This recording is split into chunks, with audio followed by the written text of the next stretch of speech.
గారు మాకు చుట్టం కాదు, జగన్ గారు మాకు శత్రువేం కాదు. ఇద్దరు ఒకటే కాదంట్లా. వాళ్ళది వేరే క్యాస్ట్, వీళ్ళది వేరే క్యాస్ట్, మాది వేరే క్యాస్ట్. మనం ఏంటంటే కష్టపడి వర్కరు లోకల్లో కూడా 2 సార్లు గెలిపిస్తే చక్కగా ఆయన అసలు నెంబర్ 1. వంశీ గారు అయితే నెంబర్ 1, అసలు దాంట్లో అభ్యంతరం లేదు. కాకపోతే వెంకటరావు గారు అంటే రాలేదు కదా, ప్రస్తుతానికి ఇప్పుడు సేవ చేస్తున్నాడు. వస్తే మరి ఎలా ఉంటుందో మనకు తెలియదు ఏంటి. అయితే ఈయన మటుకు వర్కరే కాదని మన అంటలా కాదు ప్రభుత్వం. ఎందుకంటే స్కూల్స్ డెవలప్ అయినాయి, మెడికల్ డెవలప్ అయింది, చాలా ఆ 2 అయితే ఆటోమేటిక్గా వర్కర్లు అనేది బాగానే ఉంటుంది. రాజధాని అంటున్నారే కానీ వీళ్ళు చేసేది ఏంటంటే 3 చోట్ల చేస్తున్నారు కాబట్టి బాగానే ఉంటుంది. నెక్స్ట్ గవర్నమెంట్ కనుక వస్తే అప్పుడు అందరికీ వర్క్ ఉంటే అది కాదు. ఏంటంటే చాలామంది ఇక్కడ రాజధాని తీసిచ్చినాయి అన్న, మనకి 11 ఏమో వచ్చినాయి. పోర్ట్లు ఎన్ని వచ్చినాయి అన్న, వీటిలో ఎక్కొట్టే ఏమీ పథకాలు ఏమీ ఆగట్లేదు కదా. ఇప్పుడు ఆ లెక్కలో అనుకుంటే చంద్రబాబు నాయుడు మేనిఫెస్టోలో ఇప్పుడు ఇలా పథకాల కంటే ఇంకా ఎక్కువ ఇస్తా అంటున్నాడు కదా. ఇంకా సోమరపోతులుగా 4,000 5,000 ఇస్తే సోమరపోతులు అయిపోతారు ఎవరుగా. ఊర్లో అయితే రాదు, ఈ ఊర్లో అయితే రాదు, టీడీపీ పక్కా రాదు. వంశీ చేసేవాళ్ళు ఇక్కడ మాకు మైలవరం నియోజకవర్గానికే మాకు తెలుస్తుంది, ఇక్కడ వాళ్ళకి ఇంకా తెలుసు. అది ఈ ఊర్లో అయితే పక్కా రాదు. అది పక్కా చేంజ్ చేయడం ఏదైనా 2 డిఎన్టీగానే ఉంటాయి. అంటే వ్యక్తిగతంగా చూస్తారా, పార్టీ పరంగా ఏమైనా అవకాశాలు? వ్యక్తిగతంగా అయినా పార్టీ పరంగా అయినా కానీ ఇద్దరు కూడా డిఎన్టీగానే ఉంటుంది. అంత బాధ్యం ఏదైతే ఏం రాదు ఇద్దరికి, ఎవరికి కూడా తక్కువలోనే. అంటే చాలా మంది వరకు ఇక్కడ టీడీపీఏ గెలుస్తుందని అంటున్నారు, ఎందుకంటే గత 10 సంవత్సరాలు టీడీపీ వచ్చింది. 10 సంవత్సరాలు టీడీపీ వంశీ అనే వచ్చాడు. ఈసారి కూడా ఎక్కడో అనేది చెప్పలేం మనం, ఎందుకంటే పోయినసారి కూడా చెప్పలేదు, ఈసారి కూడా ఎలా ఉంటుందని చెప్పలేరు, ఎవరు చెప్పలేం. రాష్ట్ర వ్యాప్తంగా ఏమేమి వస్తున్నాయి? అన్నీ వచ్చినాయి. పిల్లలకి అమ్మఒడి వచ్చింది, పిల్లలకి విద్యాదీవెన వేసాడు, అన్నీ బాగానే వచ్చినాయి. ఎందుకు ప్రాబ్లం లేదు అసలు. అన్నీ ఈసారి అన్నీ బాగా చేశాడు. ఏది మిస్ అవ్వాలా, అన్నీ వచ్చినాయి, అన్ని పథకాలు వచ్చినాయి. మీ ఊర్లో డెవలప్మెంట్ ఏమైనా జరిగిందా? వంశీ మోహన్ గారు వాళ్ళు అందిస్తే వాళ్ళకి వెళ్తున్నారు, వీళ్ళు అందిస్తే వీళ్ళకి వెళ్తున్నారు. మబ్బులో ఉంది, ఏది గెలిచిద్దని చెప్పలేం. అయితే ఇక్కడ కొంచెం పెచ్చింగ్ మట్టికి యార్లగడ్డకే ఉంది, వెంకటరావు కొంచెం ఉంది జనం. జగన్ గారి పార్టీ పని విధానం ఎట్లా ఉంది? గత 5 సంవత్సరాలుగా అధికారంలో 5 సంవత్సరాల పని మరి పెట్టిన పథకాల వరకు బాగానే చేశాడు. కాకపోతే కొంచెం ఇసుకోడు ప్రాబ్లం వచ్చినప్పుడు అయితే వైసీపీ పార్టీ అధికారంలో ఉన్న పని విధానం అయితే బాగా జరిగిందని అంటారు. రోడ్ ట్యాంక్ చూడలేదు నువ్వు, ఎంతవరకు ఆ పథకం పెట్టా ఈ పథకం పెట్టా అంటాడు కానీ పథకాలు పని చేశాడు కానీ రోడ్లు లేవు. ఇప్పుడు రోడ్లు ఏంది, రైతు ఏం బాగుపడి వస్తాడు? ఒడ్డు కాటేసి అంటే ఎక్కడ దళారులు బాగుపడతామయ్యా. ఆ మిల్లిగాడికి వెళ్ళి తెచ్చుకుంటాం డబ్బులు. ఇంతవరకు ఏంటి ఎక్కడ ఇచ్చేసేవాళ్ళు బేరగోళ్ళకి. అది మరి ఇక్కడ ఉన్న ఎమ్మెల్యేకి ఈ సమస్యని దృష్టికి తీసుకువెళ్ళారా? ఎమ్మెల్యే ఏం చేయలేరండి. అది అది రైతు అధికారులతో మాట్లాడాలి. అధికారులు వాళ్ళ అధికారం ఉంది బట్టి ఉన్నాయా ఊర్లో? ఎందులో ఉండే సార్, ఉండే కానీ ఈ సుఖం ఏమన్నా చెప్పుకుని సుఖం లేదు. ఏ రకంగా కూడా ఇక్కడ సమస్యలు లేవు అని చెప్పేసి ఆయన మీ ముందు ఆయన చెప్తున్నాడు అని చెప్పి ఎవరు చెప్పాలి చెబుతారు సార్, చెప్తున్నాను కదా. ఇప్పుడు సమస్యలు వంశీ మోహన్ గారు పోటీ చేయబోతున్నారు, అలాగే వెంకట్రావు గారు. ఇద్దరు ఎవరికి ఎక్కువ ప్రాధాన్యత ఇస్తారు, ఎవరు గెలిచే అవకాశం? ప్రస్తుతానికి అయితే వంశీ ఉన్నాడు, ఫస్ట్ నుంచి ఆయన ఉన్నాడు కాబట్టి.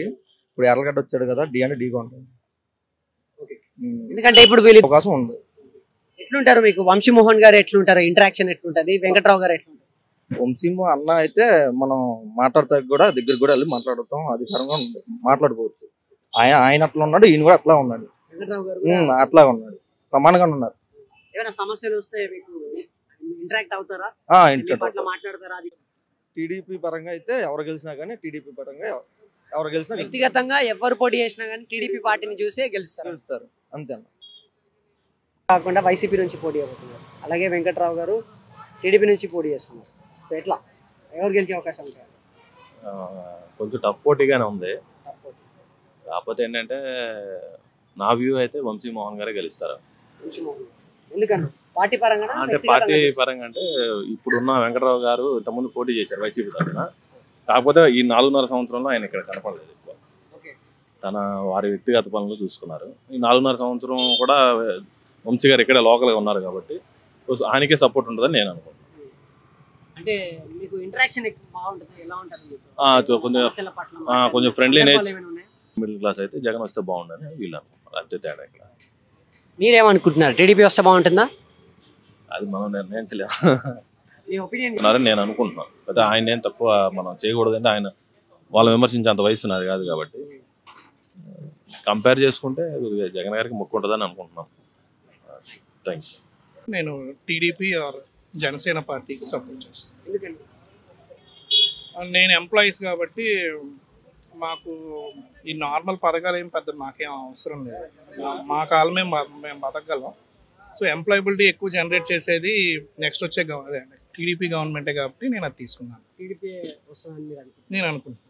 ఇప్పుడున్న గవర్నమెంట్ పని విధానం ఎట్లా ఉంది? ఎక్కువ ఎవరు సాటిస్ఫైడ్ లేదు. కానీ టీడీపీ పార్టీ అధికారంలో ఉన్నప్పుడు వాళ్ళు ఇచ్చిన పథకాలు ఏవైతే ఉన్నాయో, వాళ్ళు ఇచ్చిన హామీలు కూడా నెరవేర్చలేకపోయింది అని చెప్పేసి కొంతమంది చెప్తున్నారు. నేను అందుకే అంటున్నాను, పథకాల మీద మాకు అవసరం లేదు కాబట్టి నా వరకు అయితే టీడీపీ పార్టీ మంచిగా చేశాడు ఆయన అయితే వంశీ గారు. అది జనాలు ఆయన ఎట్లుంటారు అన్న, ఆయన వ్యక్తిగత జీవితంలో ఎట్లుంటారు? చాలా మంది అంటే ప్రజలతో ఇంటరాక్షన్ ఎక్కువ ఉంటుందా, అవైలబుల్ ఉంటారా? అసలు ఉంటారు ఎప్పుడు జనాలు ఉంటారు. మంచిగా ఏమైనా సమస్యలు తీసుకుపోయి వాళ్ళు అంటే క్లియర్ చేయడం అనేది ఏమైనా సందర్భం ఉందా? ఎన్నో చేస్తారు. ఎవరైనా సమస్య చెప్తే వెనక్కి క్లియర్ చేస్తారు. అంటే ఏమైనా సందర్భాలు ఉన్నాయన్న అలాంటి ఆయనతో వైసీపీ కొన్ని వరకే బాగా చేస్తుంది, కానీ కొన్ని మిస్టేక్లు ఉన్నాయి వాళ్ళ వైసీపీలో కూడా. అదొకటి నెగిటివిటీ అంటారా? ఉంటుంది, కొంచెం ఉంటుంది. ఓవరాల్గా అయితే మళ్ళీ టీడీపీ రావాలనుకుంటున్నారా, జగన్ గారు రావాలనుకుంటున్నారా? అది మనం చెప్పలేము, నాకు ఎవరు వస్తారు మీ ఒపీనియన్? అది కరెక్ట్గా మనం చెప్పలేము. వంశీమోహన్ గారు ఎమ్మెల్యేగా గెలవడం జరిగింది టీడీపీ పార్టీ నుంచి పోటీ చేసి. ఈసారి వైసీపీ పార్టీ నుంచి పోటీ చేయబోతున్నారు. అసలు గెలిచే అవకాశాలు ఉన్నాయా? వేరే వాళ్ళకి ఏమైనా ఛాన్సెస్ ఉన్నాయా? వంశీ గారు అంటే వ్యక్తిగతంగా చాలా మంచి వ్యక్తి. ఆయన ఏదైనా కానీ హెల్పింగ్ నేచర్ ఉన్న వ్యక్తి.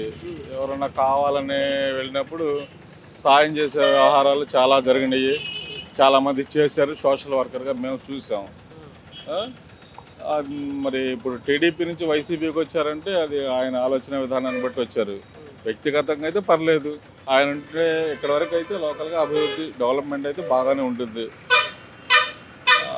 దాని గురించి అయితే పోటీ అయితే గట్టి పోటీ. మరి గత 5 సంవత్సరాలుగా వైసీపీ పార్టీ అధికారంలో ఉంది. ఇక్కడ వంశీమోహన్ గారు ఎమ్మెల్యేగానే ఉన్నారు. మీ ఊర్లో ఎలాంటి డెవలప్మెంట్ జరిగాయి? అంటే వైసీపీ గురించి చెప్పాలంటే మనకి వాలంటీర్ వ్యవస్థ వచ్చినప్పుడు కొంచెం అన్యాయం చేసి సానుభూతితో ప్రతి ఒక్కళ్ళని కూడా డెవలప్మెంట్ చేసే విధానాల్లో ఉంటే చాలు. అభివృద్ధి అనేది ఉంటే చాలు. మెయిన్ అది ఇండస్ట్రియల్ డెవలప్మెంట్ ఉంటే ఇంకా మంచిది అనేది నా ఆలోచన. Okay, thank you. అట్లాంటి ఏ పనులు చేశారు ఇక్కడ? చాలా చేశారు మాకు. అందులో కొన్ని చెప్పండి. ఏంటంటే ఇదే ఇళ్ల పాఠాలు, ఎయిర్పోర్ట్ వెళ్ళిపోయినాయి. ఒకటి ఎవరైనా గొప్పకొని వెళ్తే అలా ఇది అంటే అంతలో ఇది కాకపోయినా కొంత అట్ట దానివల్ల. లాస్ట్ టైం ఒక 800 ఓట్ల మెజారిటీతో ఆయన గెలవడం జరిగింది. అలాగే పార్టీ కూడా చేంజ్ అయ్యారు. వెంకట్రావు గారు టీడీపీ పార్టీ ఇప్పుడు ఆయన కూడా పోటీ చేస్తున్నారు. చేస్తున్నారు కట్టే. కాకపోతే ఏంటంటే ఆయన ఇండిపెండెంట్గా అయితే బాగుండేది. వంశీ గారిగా ఉంది. మరి రాష్ట్ర వ్యాప్తంగా ఏ పార్టీ రావాలనుకుంటున్నారు? రాష్ట్ర వ్యాప్తంగా ఉంది వైఎస్ఆర్సీపీ రావాలి కూడా. ఓకే, టీడీపీ వస్తాను కొంతమంది సర్వేలు చెప్పు. నేను మాత్రం ఇదే జగనే వస్తాడు. మా ఊరు మాత్రం గన్నవరం, వంశీ పైన ఇక అంతే. పథకాలు ఏమైనా వస్తున్నాయా మీకు? ఏ సమస్య లేదా మీకు? ఏ సమస్య లేదు, ఏమీ లేదు. అది వంశీ గారు ఉన్నబట్టి వ్యక్తిగతంగా మీతో బాగుంటుంది. వెంకట్రావు గారు ఎప్పుడైనా వస్తారా? మీ ఎవరు గెలిచే అవకాశాలు ఉన్నాయి? వంశీమోహన్ గారా? వంశీ వల్లభనేని వంశీమోహన్. మాకు వచ్చిన దగ్గర నుంచి రాజకీయ వ్యాప్తంగా ఏంటంటే మాకు అనుకూలంగా ఉన్న వ్యక్తి ఆయనే వస్తాడు. అంటే ఏమైనా మీతో ఇంటరాక్షన్ ఎక్కువ ఉంటుందా ఆయనతో? అలా అని కాదు. ఆయన మాకు కలవకపోయినా మాకు అత్యంత అవసరం వచ్చినప్పుడు మేము వెళ్ళి గబుక్కున అన్నయ్య అంటే నేనున్నా ఏంట్రా, నేనెవరో ఆయనకి తెలీదు, ఆయన ఎవరో నాకు తెలీదు. ఆయన ఎమ్మెల్యేగా తెలుసు అంతే. మాకు ఏదైనా అవసరం వస్తే అన్నయ్య అంటే చెప్పరా తమ్ముడు అనే వ్యక్తి ఆయన. వ్యక్తిపరంగా కలివిడిగా. ఇప్పుడు నా ఇంట్లో ఏదైనా ఫంక్షన్ వచ్చినా ఇవ్వటం అనేది తర్వాత విషయం. ఇప్పుడు వచ్చేది వంశీ, అది ఒకటే చూస్తాం మేము. అంటే గత మీ అభిమానం మాత్రం వంశీ వైపే ఉంటుంది. ఈ నియోజకవర్గ మండలంలో బాపులపాడు మండలంలో ఎక్కడికన్నా వెళ్ళండి వంశీ వైపే ఉంటుంది, వంశీ వస్తుంది. ఇప్పుడు అధికారంలో ఉన్న పార్టీ చేసుకొని నిద్రపోతున్నారంటే అది జగనన్న దైవాలే. ఈ ఏరియాలోనే ఒక పక్క ఇచ్చాడంటే మరి ఈ ఏరియాలో ఒక పక్క, ఆ ఏరియాలో ఒక పక్క, అనేక చోట్ల ఇల్లు ఇచ్చాడు. ఎవరికి ఇవ్వకుండా లేడు. మాకు ఇల్లు లేదా అనుకుని పెట్టిన వాళ్ళందరికీ ఇల్లు ఇచ్చాడు, మరి కట్టాడు. మరి పథకాలు బాగున్నాయి కదా. మరి పిల్లల స్కూళ్ళు, తినే ఫుడ్, బుక్స్, బ్యాగ్స్ ఏదైనా. ఇప్పుడు ఒక షర్ట్ ప్యాంట్ కొనుక్కోవాలంటే నాకు 1000 రూపాయలు లేకుండా రాదు. మరి పిల్లలకు బట్టలు, బ్యాగులు ఇవన్నీ ఇచ్చాడంటే గ్రేట్.